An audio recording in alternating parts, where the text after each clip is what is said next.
You're listening to Brain Lenses, a show about how we perceive the world, ourselves, and each other. I'm Colin Wright.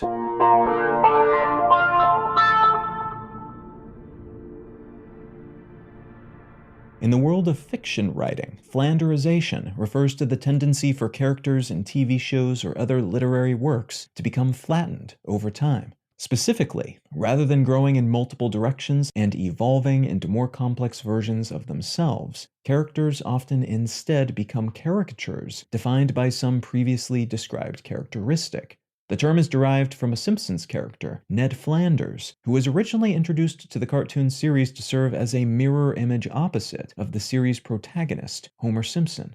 Ned was polite and clean, while Homer was rude and messy. Ned was faithful to his religion, while Homer often strayed. Ned was giving and overall well-meaning, while Homer was selfish and borderline malevolent.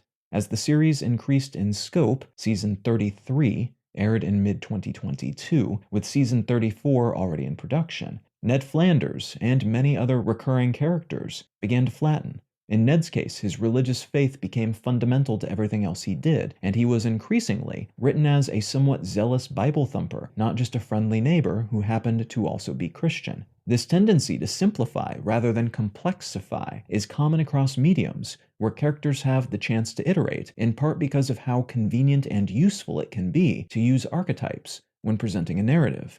In this context, archetyping refers to having a character serve as a stand-in for a type of person we all know of, or for whom we understand the social or historical significance. The ultra-religious person, who is strict but friendly, is an archetype, as is the troublemaking son, Bart Simpson, the smart, anxious, underappreciated daughter, Lisa Simpson, and the drunken, neglectful father who periodically does okay but mostly fails at everything, Homer Simpson.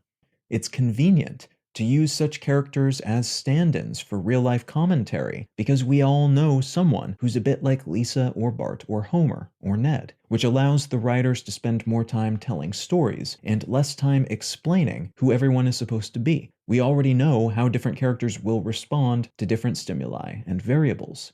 Many media critics have pointed at Flanderization as an indication of a broader decline in writing quality, or a sign that a series or other work has lost its touch and is basically phoning it in, rather than innovating on the characters and world they originally developed, and perhaps even found success with. Others have suggested it's a more baked-in element of human nature. We simplify people in real life, too, learning their political leanings, for instance, and seeing everything else they do through the lens of how they vote, even if their political alignment is not a particularly strong one. This is especially true of people we perceive to be in outgroups, not part of our social or ideological tribe. And our stereotyping of others is often a passive thing. It ostensibly helps us organize and bring meaning to the world, despite not knowing enough to really be able to categorize people accurately. Some stereotypes, on the other hand, are more explicit and are actually reinforced for gain. That other political party is bad and full of bad people. Support our political party so they don't win. While there's a chance that life is imitating art to some degree with Flanderization then, it's likely that part of why the folks behind such fictional portrayals tend to simplify in this way is that it's something we casually, and sometimes more intentionally, do in real life as well. You can find out more about Brain Lenses, including how to support this show, and in return receive an additional episode of the show each week at brainlenses.com. You can also support this and all of my projects at understandery.com. I'm Colin Wright, and I'll talk to you again next week.